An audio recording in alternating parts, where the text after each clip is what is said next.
नमस्कार साथियों।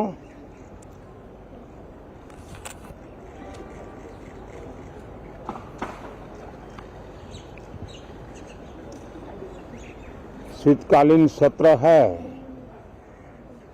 और माहौल भी शीत ही रहेगा।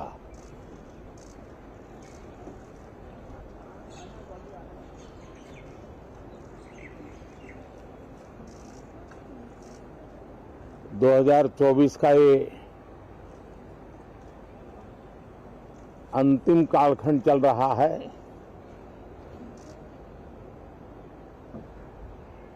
देश पूरे उमंग और उत्साह के साथ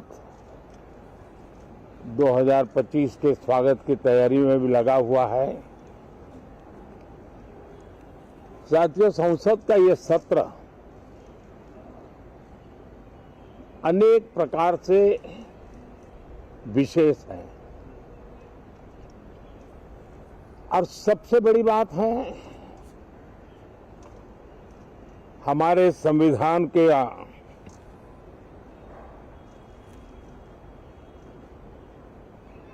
75 साल की यात्रा, 75वें साल में उसका प्रवेश,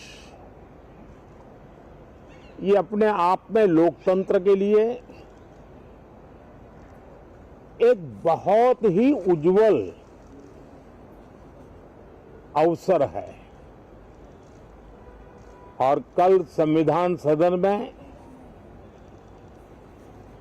सब मिलकर के इस संविधान के 75वें वर्ष की उसके उत्सव की मिलकर के शुरुआत करेंगे।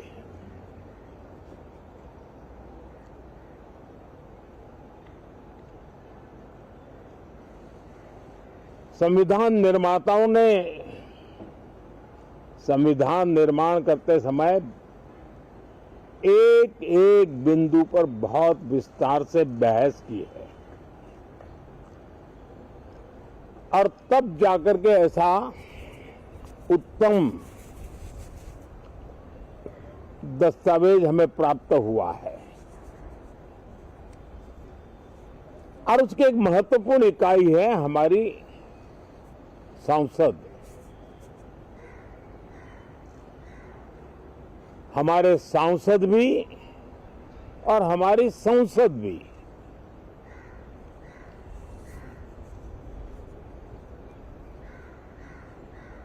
पार्लियामेंट में स्वस्थ चर्चा हो, ज्यादा से ज्यादा लोग चर्चा में अपना योगदान दें। दुर्भाग्य से कुछ लोगों ने अपने राजनीतिक स्वार्थ के लिए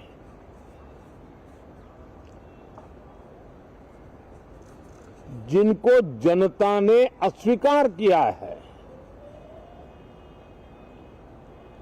वे संसद को भी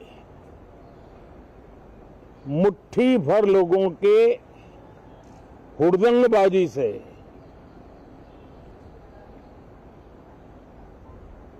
कंट्रोल करने का लगातार प्रयास कर रहे हैं।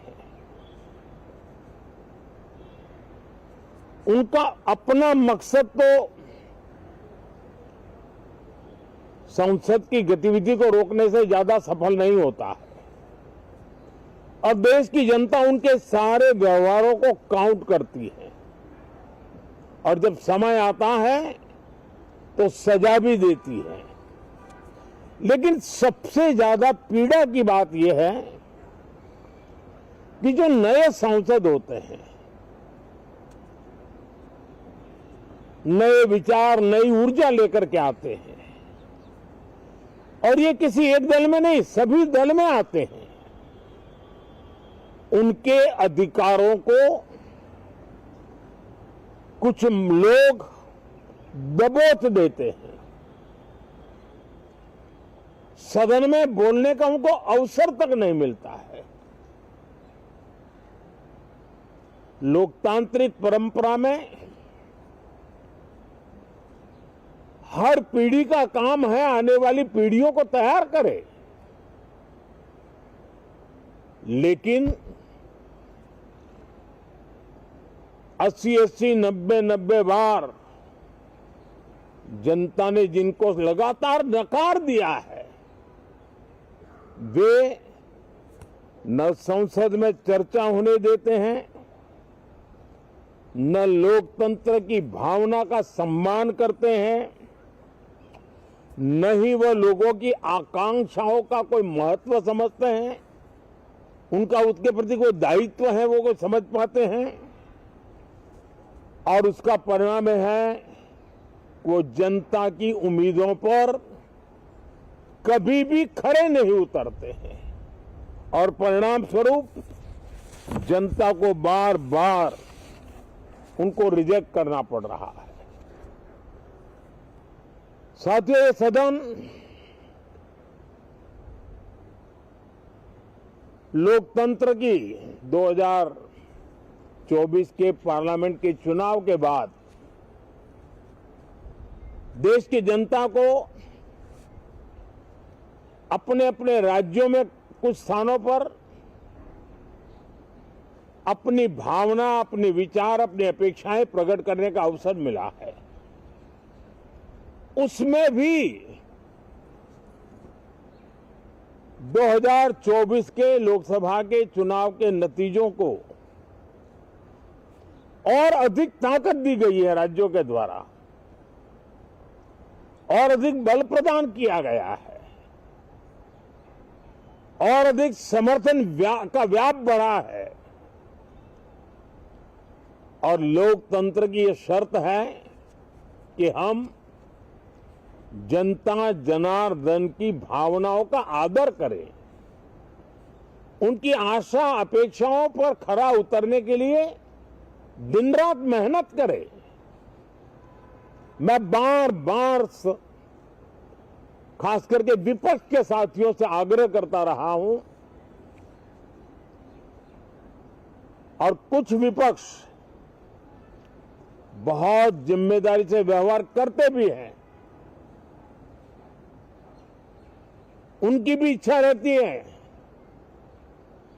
कि सदन में सुचारू रूप से काम हो, लेकिन लगातार जिनको जनता ने नकार दिया है वे अपने साथियों की बात को भी दबोच देते थे, उनकी भावनाओं का भी अनादर करते हैं, लोकतंत्र की भावनाओं का अनादर करते हैं। मैं आशा करता हूं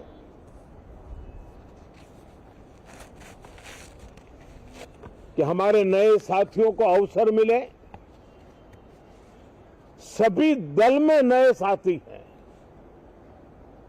उनके पास नए विचार है, भारत को आगे ले जाने के लिए नई नई कल्पनाएं हैं। और आज विश्व भारत की तरफ बहुत आशा भरी नजर से देख रहा है, तब हम संसद का समय का उपयोग वैश्विक स्तर पर भी भारत के आज जो सम्मान बढ़ा है, भारत का प्रति जो आकर्षण बढ़ा है, उसको बल प्रदान करने वाला हमारा व्यवहार रहना चाहिए। विश्व के अंदर भारत को ऐसे अवसर बहुत कम मिलते हैं जो आज मिला है और भारत की संसद से वो संदेश भी जाना चाहिए कि भारत के मतदाता उनका लोकतंत्र के प्रति समर्पण, उनका संविधान के प्रति समर्पण, उनका संसदीय कार्य पद्धति पर विश्वास, संसद में बैठे हुए हम सबको जनता जनार्दन की इन भावनाओं पर खरा उतरना ही पड़ेगा। और समय की मांग है, हम अब तक जितना समय गंवा चुके हैं उसका थोड़ा पश्चाताप करें और उसका परिमार्जन करने का उपाय यही है कि हम बहुत ही तंदुरुस्त तरीके से हर विषय के अनेक पहलुओं को संसद भवन में हम उजागर करें। आने वाली पीढ़ियां भी पढ़ेगी उसको, उसमें से प्रेरणा लेगी।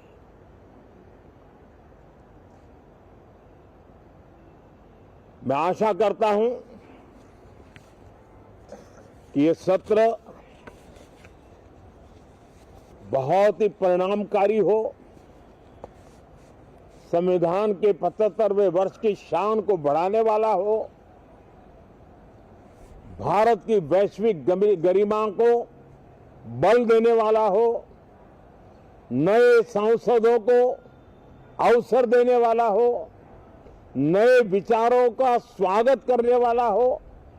इसी भावना के साथ मैं फिर एक बार सभी माननीय सांसदों को उमंग और उत्साह के साथ इस सत्र को आगे बढ़ाने के लिए निमंत्रित करता हूं, स्वागत करता हूं।